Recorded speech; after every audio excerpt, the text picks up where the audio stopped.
What is up, guys? It is Alex, the boogeyman here from Title Boxing Club in Rochester, and it is time for a midweek musing.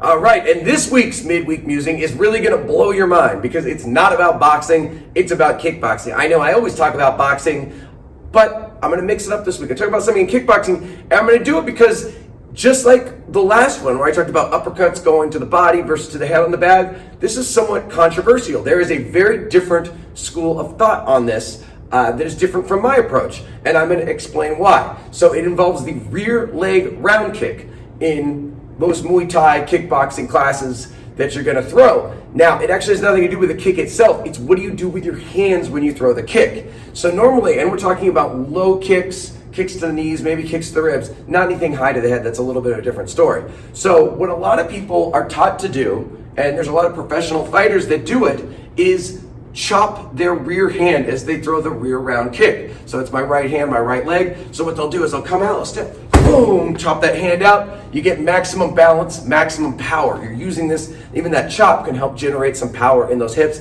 and it keeps you on balance. So maximum balance, maximum power, tons of professional fighters do it.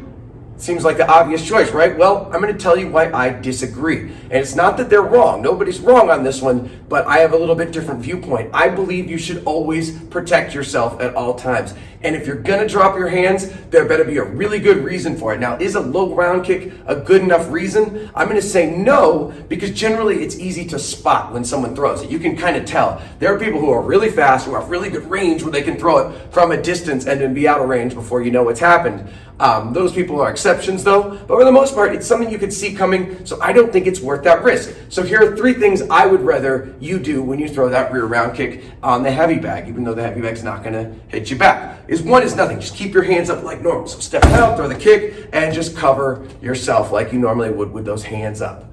The other is you can extend your rear hand a little bit, and it's kind of cool because it's like you're putting it in their face. Maybe they don't see the rear round kick, or they don't know where it's going to land because you're blinding them with that hand. You can also use it to push off. You can also use it to block if something happens. So as you throw it, you're just extending that hand out to kind of put it in their face, put it in their eye line. That one's pretty good. I like that. The other is a cross block. I don't like that one as much, but it's perfectly effective. It's just bringing your lead hand across to cover as you throw the kick. So again, you step out, boom, throw the kick, and you cover. You can still chop the hand out, but this is there in case you need to cover that side of the head, and it's not too far in case you need to cover the other side of the head. So those are the 3 things I would recommend doing. Again, if you want to come in here and throw it with chopping your hands down, that's fine, but I always like to prepare as if it's a fight, as if you're fighting a person, not a heavy bag. I think it's better to train that way, but really it's about you, what you prefer. I'd love to hear comments, thoughts, suggestions, anything like that. This has been your midweek musing.